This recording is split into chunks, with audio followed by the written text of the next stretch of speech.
All right, everybody. I hope it's been a while since we've been doing this. I hope everybody's enjoying the festivities coming up and the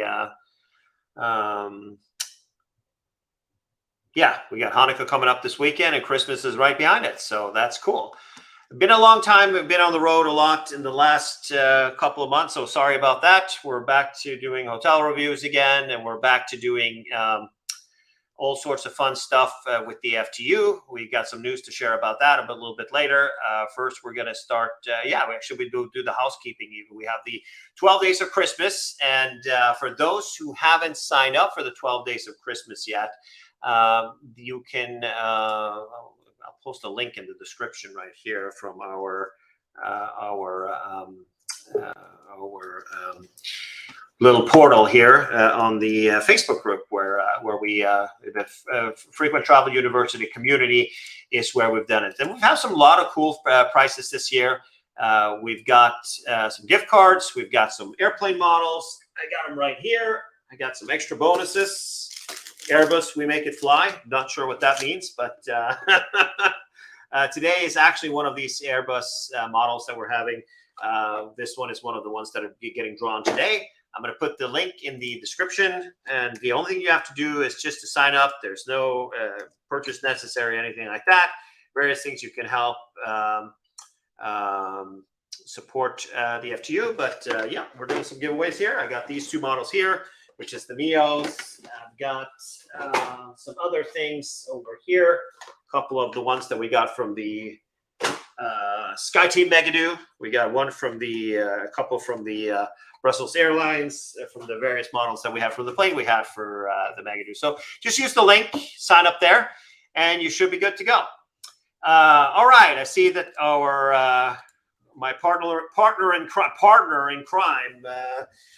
I think that both of us were a little bit caught off guard about this thing that happened this afternoon, weren't we? You know, I'm not much on being unreliable, so sorry about that. I was the same thing. When I texted you, I was like, "Oh shit!" I was on a. I was supposed to say that, but anyways, we were on the gig for. I was on a call with a business associate, and all of a sudden I saw this thing popped up. So it's good that we have these technologies that can tell us what to do. So yeah, let's chat a little bit. What do we have to talk about today? Well, let's start talking about the United are making a small purchase. Absolutely. You know, airplanes are cheap. Yeah, no kidding. Especially when they've been sitting around for a while, huh? Yeah, no doubt. Yeah, so we got the 787 order, I guess. Yeah, so I think that the number I've heard is 100. That's a lot of 787s. Right. So United is, and I had the pleasure of flying United to quote unquote earlier this week on Tuesday. I flew United from, and they actually did an equipment change. They changed it from a 787-9 or 787-9 to a 777-200ER. So there was like 80 people on that flight from London to San Francisco, and on my way home. And United is, you know, they haven't really been, you know, the old Continental used to be pretty fast about upgrading their stuff, while United was not. Right. I think this is significant in making this choice. We know that United also had an Airbus 350 order on, and that has been converted to other things. Yeah. So now we have 767s. They've got about 50. And I assume that those are the ones that, first of all, are going to be replaced, right? I expect so, and I would think they'll get into some of the older 777s as well. Right. So they have the first 777 that was ever in traffic. Yeah, they were the launch customer for the 777, and it's, what is it? N something 777 UA is the reg number, registration number of one of those guys. So they've been around for a while. Do you think that they're going to get rid of the one with the Pratt & Whitneys, or first of all, or? You know, I don't know what the age of the airplanes is specifically. I could see that happening, especially if they've got a complicated inspection regime they're facing that may up the maintenance cost on those airplanes beyond what's economical. Yeah, so United has some 777-200s, which aren't ERs, like the first of the first of the first. I would assume that that would be a good candidate, right? Yep, I would as well. Absolutely. And so they have some of these that has the what we call the slave ship configuration, which is 242 in business class, where 2 seats are facing one way and 4 are facing the other. Honestly, don't mind that seat as long as you're the 2-seater and you're traveling with somebody. It's sure. Because you don't have that little hole you got to put your feet into. Right? So you have that little. Everybody now is like, oh, you got privacy. It's like I'd rather have my feet dangling a little bit and then to stick them in that little hole. I would assume that those are the ones that are next. I think that also they are. There is a little bit of a talk of. United also getting rid of some of the buses and also getting rid of some of the older 737s. They've got some 700s and they've got some other older 800s and 900s that are there. I mean, they're still life worthy. They take care of their planes a little bit better than many others. I would assume some of the early NG models of the 737 are getting towards closing in on 30 years, 25 at least. Right. So they were like mid 90s when they came out first, and it started to be the dominant jets. But Boeing shares have a long way to go, but at least it's pointing upwards. Should we say that? No comment. No comment. There you go. So I wanted to talk a little bit about the Andaz. Did you read about this? No. So the Andaz is kind of the brand that's the cooler version, luxury brand. A lot of 5-star hotels in this space. And what they've been known for is that they have the minibars included. And they have a wine hour or 2 hours of free wine or like a social hour at the reception and things. And so it's more of a social, like a modern version of a little bit more of a less loud disco version of the W, I would kind of compare it to, right? I remember those days. I haven't stayed at a W in a while. We're getting old, my friend. I know. What can I tell you? But Andaz is something that I can stomach. I mean, having a disco music in the elevator, I don't know if I'm a little bit fan of that just yet. It used to be cool back in the day. Well, yeah, you're pumped, all that stuff. You're going to the bar and stuff. But I mean, at the end of the day, it's. But anyway, so so Ben is writing about this. Lucky's writing about the Andaz in Scottsdale no longer offers a free minibar, drinks or snacks. So we're currently working. So he reached out to Hyatt Corporate, who says we're currently working to refresh the Andaz minibar experience to better suit the needs of today's traveler.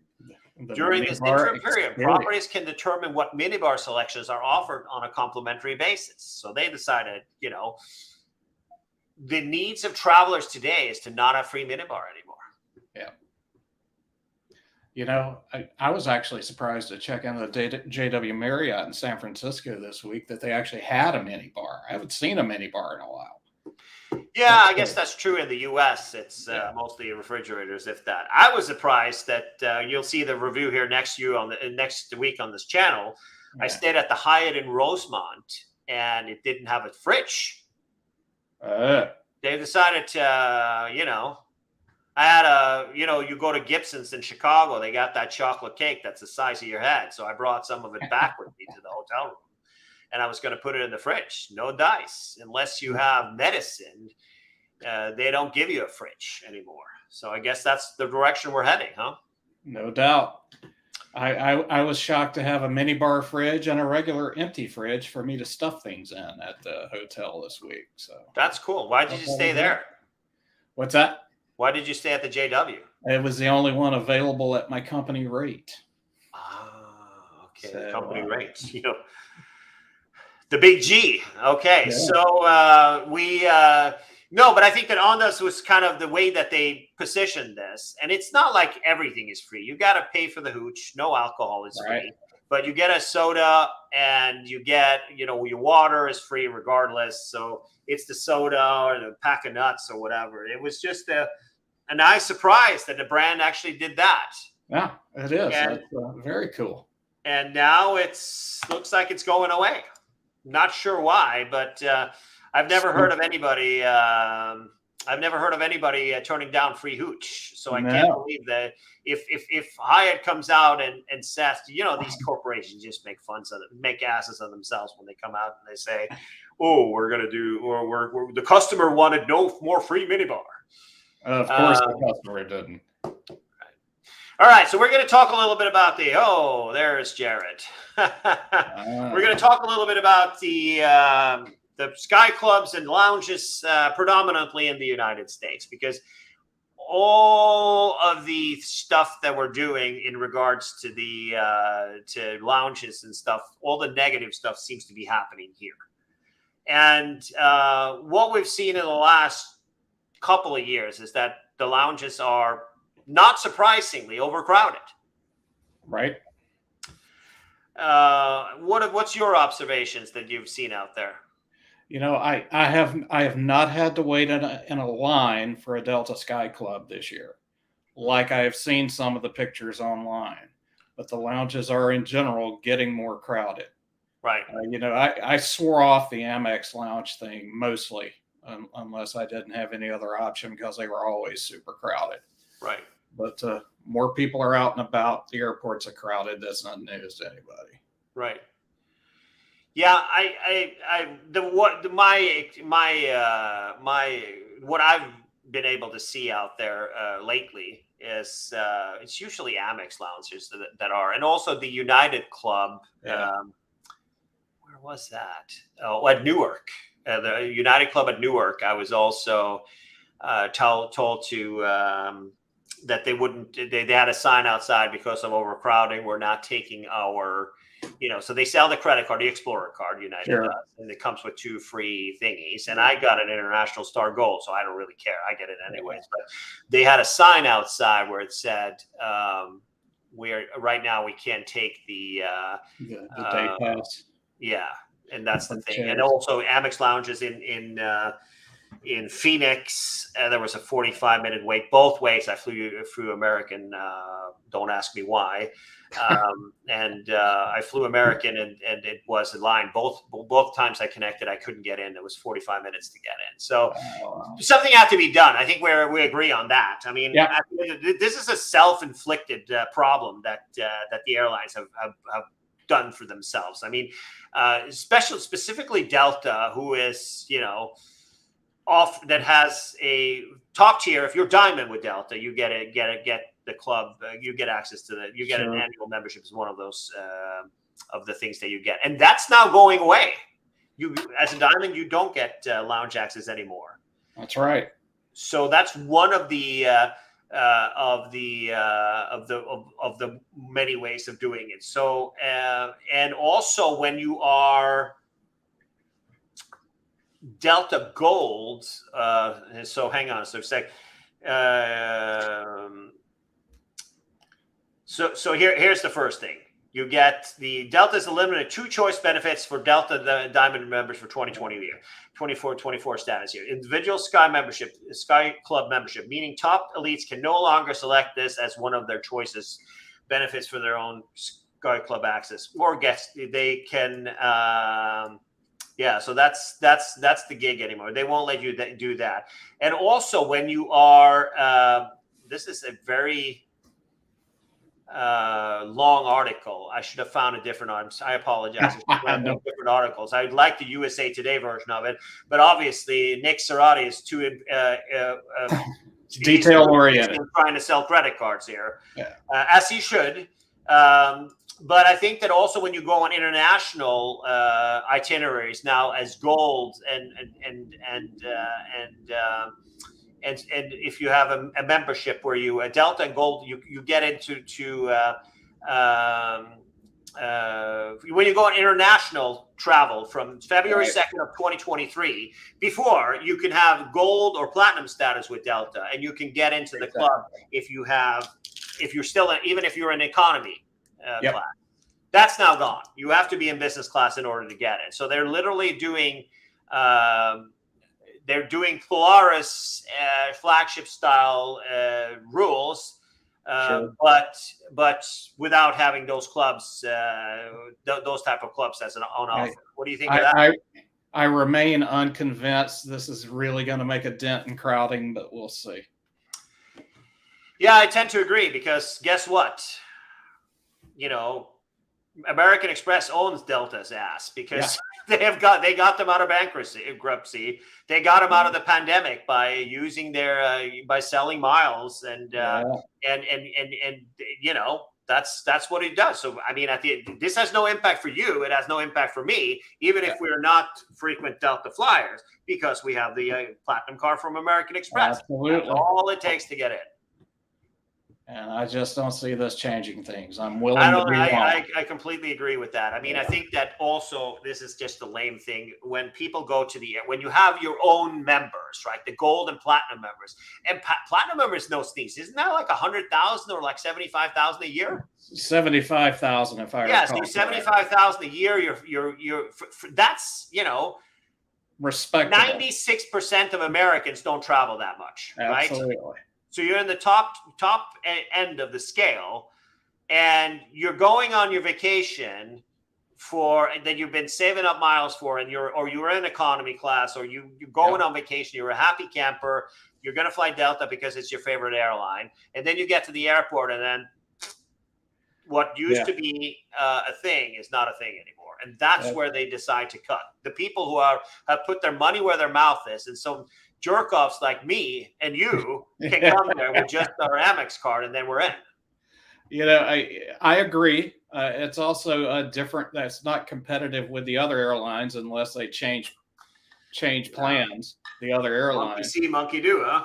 But I wonder how many platinums aren't either a club member or an Amex Platinum card holder.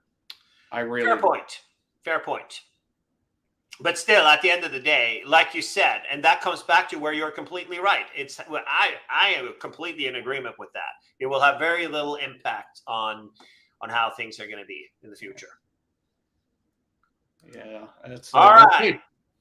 I think that it's we're seeing some better lounges. We are seeing better lounges. We have the Capital One Lounge in Dallas, and we see one at Dulles opening now, and we see better things happening.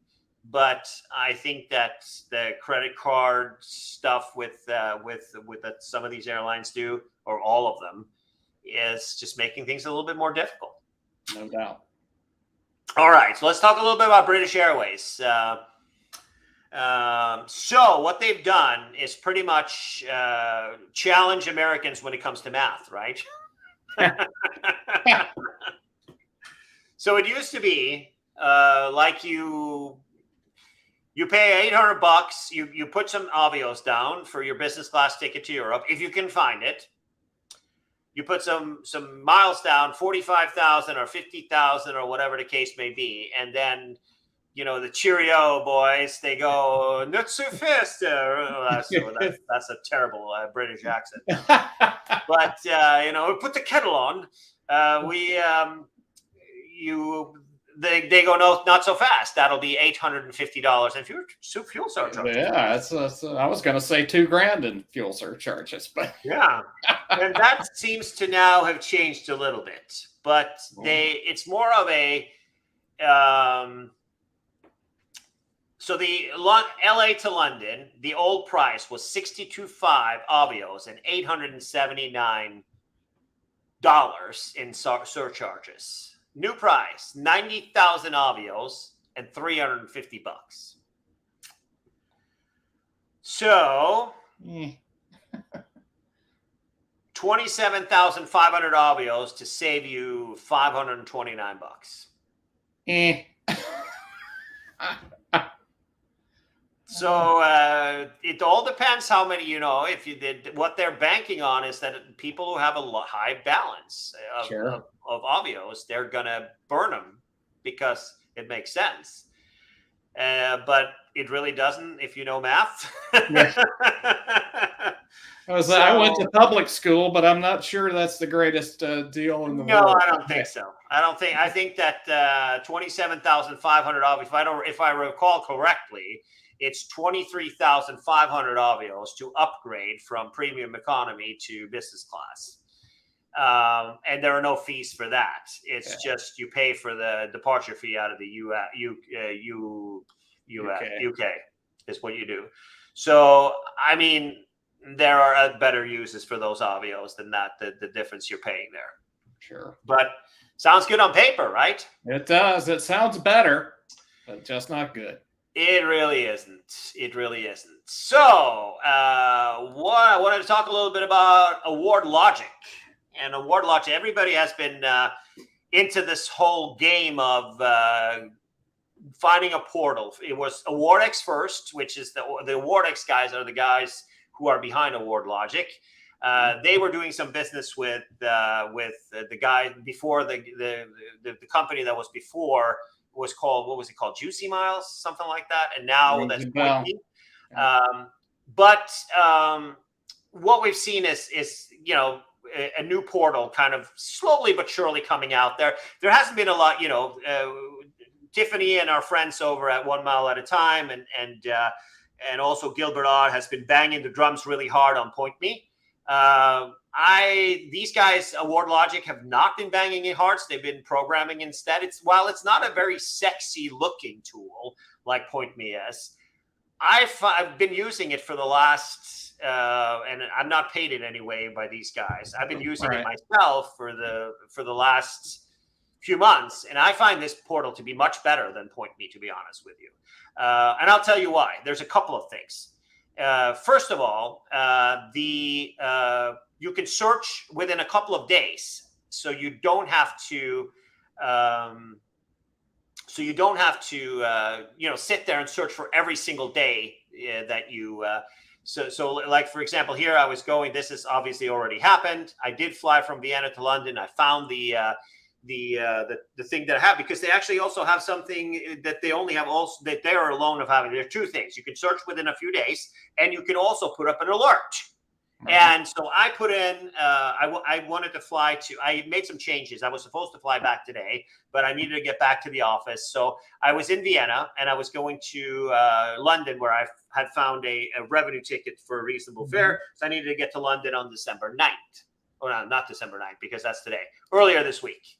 I needed to go on the 6th or the 5th. And so I got in and I put in the dates I needed to go, and I set up an alert, and I got an email. Boom, it's available. Austrian had blocked everything for that day, and then all of a sudden it became available. And I think that's why I like this tool the most. The only negative thing I found about Award Logic is that I saw a review that, who did that? Was it Greg, frequent miler, or was it Nick or Greg? One of those two guys. That it searches first and business at the same time. That's a time saver. Honestly,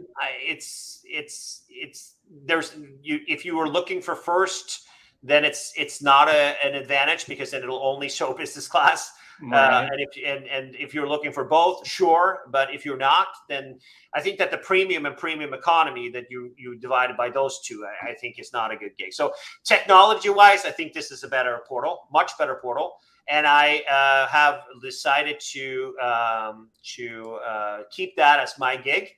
The only negative thing is it only lets you search once per minute. So if you are pretty speedy, and fast while you're doing things, and you might find yourself waiting a second. Exactly.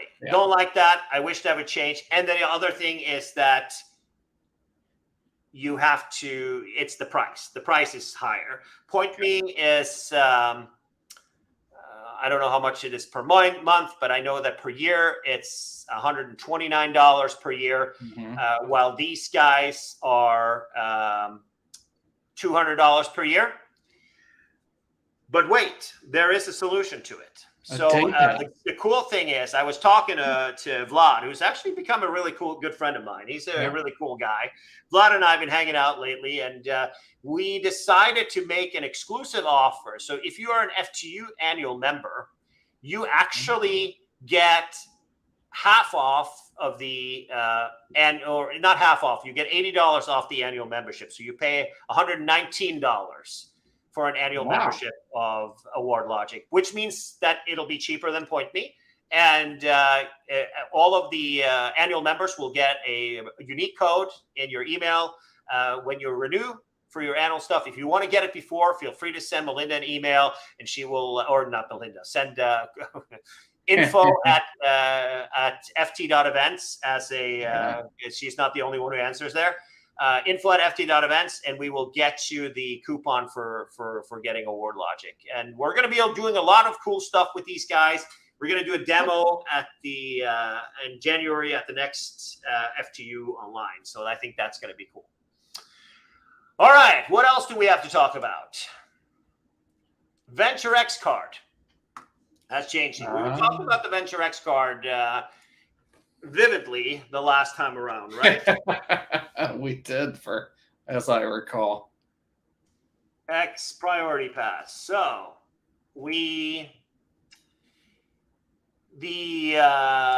let's do the points guide. So as of January 1st, it's over. No more Priority Pass restaurants and spa services as of January 1st. Now that is a quick turnaround on that kind of stuff, isn't it? That is some news. All right. And so my grief was that Capital One is really a difficult bank to bank with. And that's something that most people can get over. But I think that at the end of the day, so for those who don't know, when you get these premium credit cards, you get a Priority Pass memberships thing here, right? Mm-hmm. And Priority Pass gives you access to about 1,300 lounges around the world. They also have in crappy markets in the US where you don't have a lounge, or places where they also do have a lounge, they have restaurants where you can go into the restaurant and you can use up to $28 per person. You and a guest or whoever many are authorized users on the card, you can sign for up to $28. So it's like an alternative to a lounge, which is useful every once in a while. Now, American Express nuked this. I don't know how long ago that was. Maybe 2 or 3 years ago. It's some number of years. Yeah. It's before the pandemic. Before the pandemic, that happened. And Capital One came out swinging with this card and wanted to be a challenger in the big game. Had some big selling points. I bought into it. I'm a little bit lukewarm on the Capital One thing. I decided to keep the card, but I'm a little bit lukewarm on that. And this is a change, meaning this type of priority. So now it is only Chase. So you have 2 cards, the Sapphire Reserve and the Ritz-Carlton credit cards. Those are the only 2 Priority Pass cards that I can think of that gives you access to the Priority Pass restaurants. Yeah. That's it. I had no idea there were spa services. I had no idea either. What does that mean? What is it? I figured I looked it up, and I guess they had Priority Pass had to deal with Be Relax. Oh, okay, yeah, yeah. I wouldn't read too much into it. What does that mean? What is that? It's like, I guess they're little airport spas that you sometimes see around. I had not seen this particular brand, but I guess they had a deal with Priority Pass that is no longer. That's interesting. Available. Well, I guess is it so what do you get? Just looking at an old Points Guy article here that I found. Let's see. 28 to 30, to 28 to 30. Can you share the screen maybe? Yeah, let me see if I can't figure that out. Is there at the bottom it says percent? And share screen. Let's Make sure that sure there's no government secrets on there. that's not. Let's make sure I do this. Let's make sure I do this okay, correctly. There you are. Hey, how about that? Can you see it now? I cannot. Not yet. You got to go at the bottom and pull it up.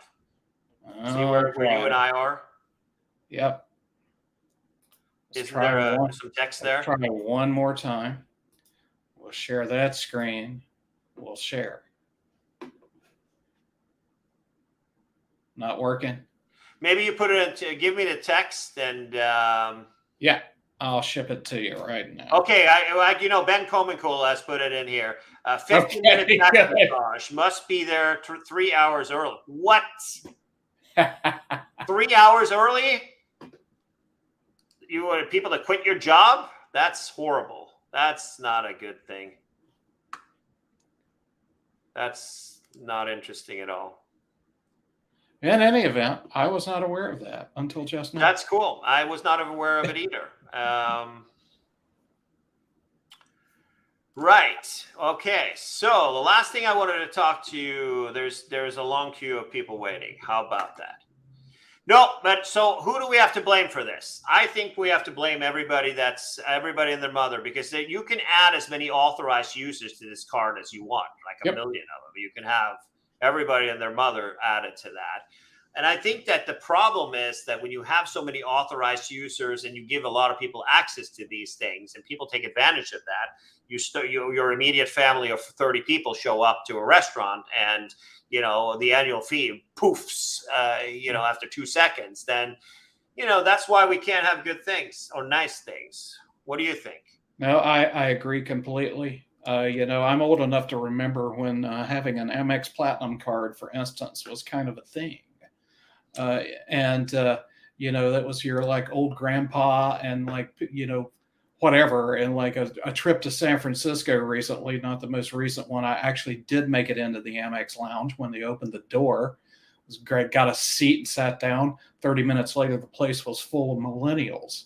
And I was like, I'm an old man now. I'm like, how are these people carrying Amex Platinum cards? But I'm like, they're probably pretty well-heeled tech people. So point being, everybody and their brothers got these cards now. Right. Yeah. So everybody's got the access.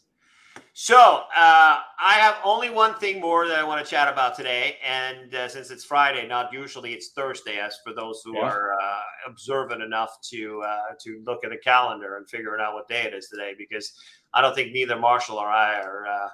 I think we're mostly ready for happy hour, to be honest.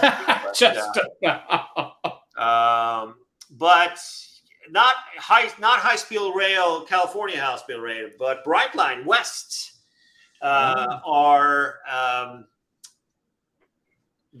are looking to start construction on the LA to Vegas high speed rail next year, is what's said right now.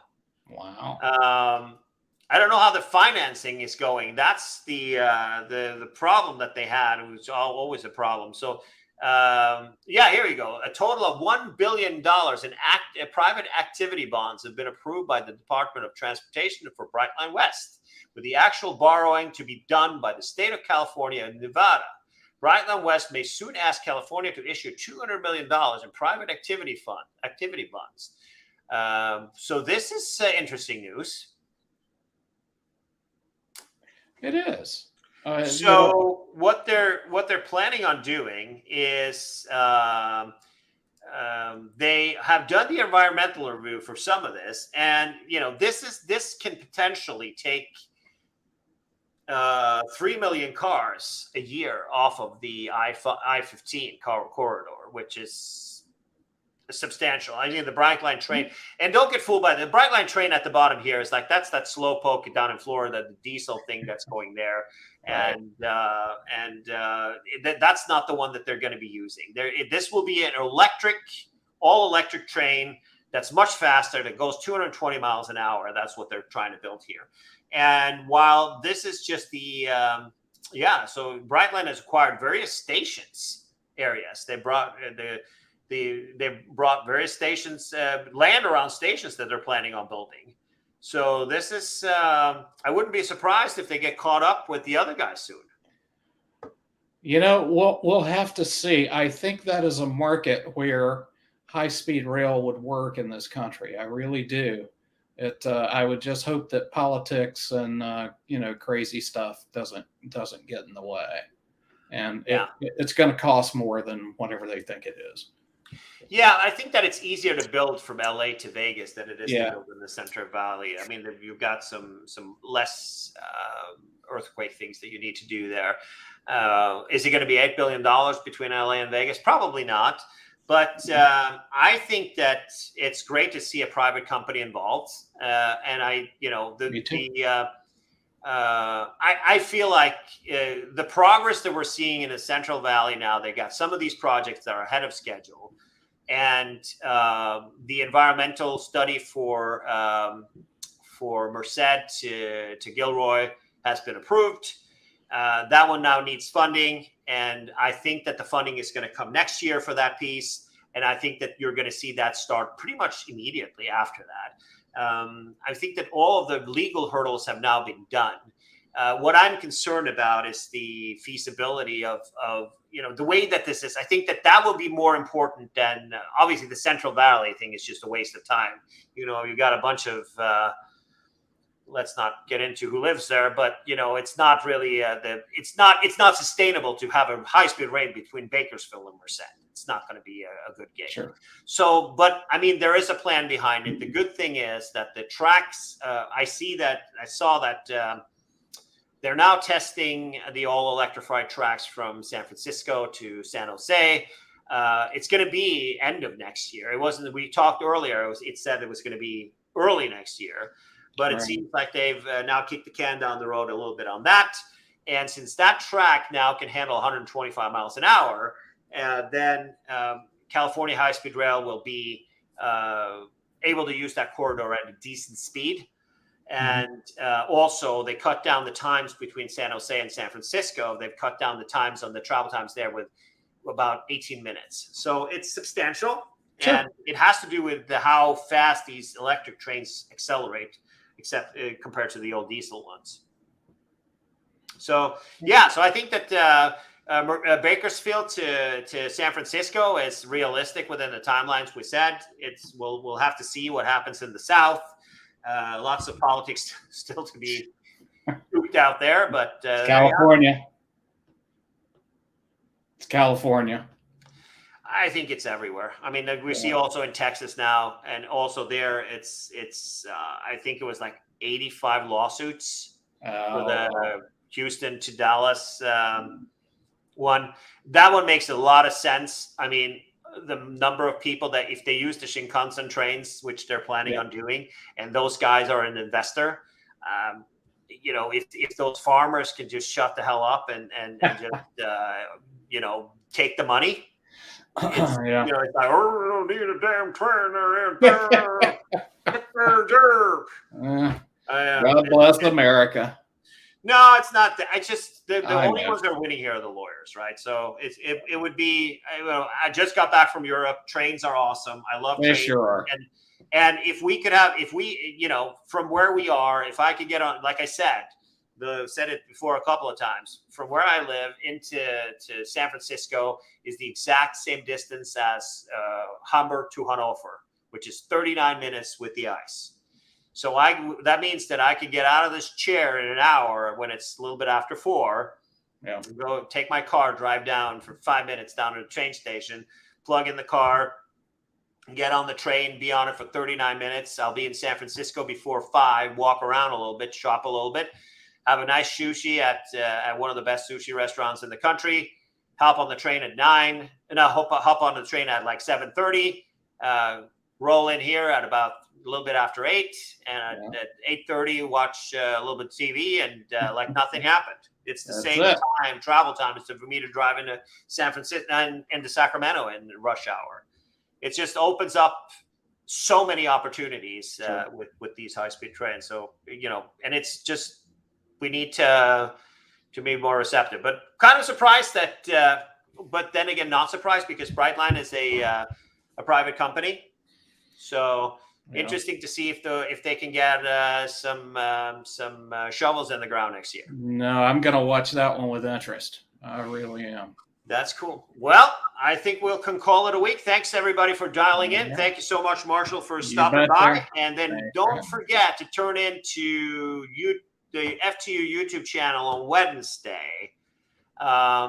It should have popped up on your thing there with a notification. If you subscribe to, if you're one of 33,000 people that subscribe to the FTU newsletter, you should have also gotten an invite to that. We're not gonna draw it live. I'm gonna draw it in advance, and I'm going to announce all the winners of the giveaway on Wednesday. And that is all we have. All right. See ya. Yes, sir. Enjoy your weekend, folks. Thanks for dialing in.